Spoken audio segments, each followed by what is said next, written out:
বন্ধুরা, বলা হয়ে থাকে প্রদীপ নিভে যাওয়ার আগে ধপধপ করে।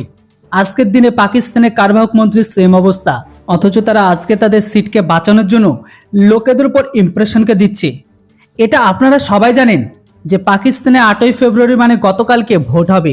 আর এই ভোটের জন্য পাকিস্তানের চারটি পার্টি একদম কোমর বেঁধে সবাই ফিল্ডে নেমে পড়েছে। যে যার মতন জোর সোরে প্রচার করছে, যে যার মতন কর্মকাণ্ডকে নিয়ে বড়াই করছে। কারণ এখানে সবাই পাকিস্তানের নবাব হতে চায়।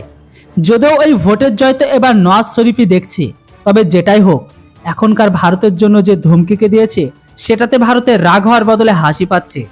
তো রিপোর্ট অনুসারে কাকর তার স্টেটমেন্টে এটাই বলেছে, ভারত কয়েক বছর ধরে ফেক স্টেটমেন্টকে দিচ্ছে যে কাশ্মীর তাদের অংশ আর কাশ্মীরের পাকিস্তানে আতঙ্কবাদী হামলা করায়।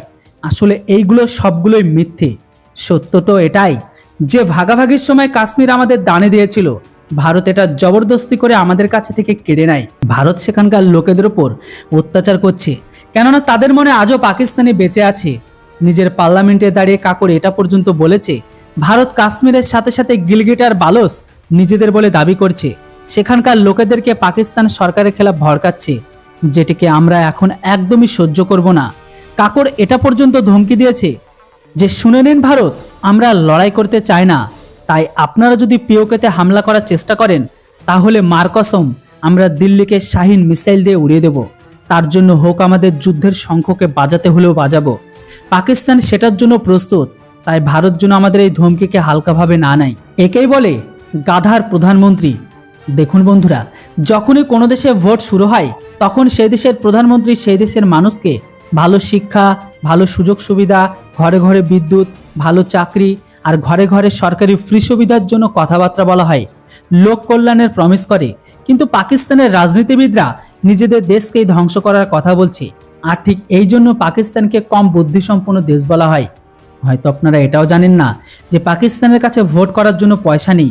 কাশ আজকের দিনে সৌদি আর ইউএই অর্থাৎ এদের আব্বু তারা পাকিস্তানকে পয়সা দেয়, না হলে পাকিস্তান ঘরের ভেতরে ভোট পর্যন্ত হতো না।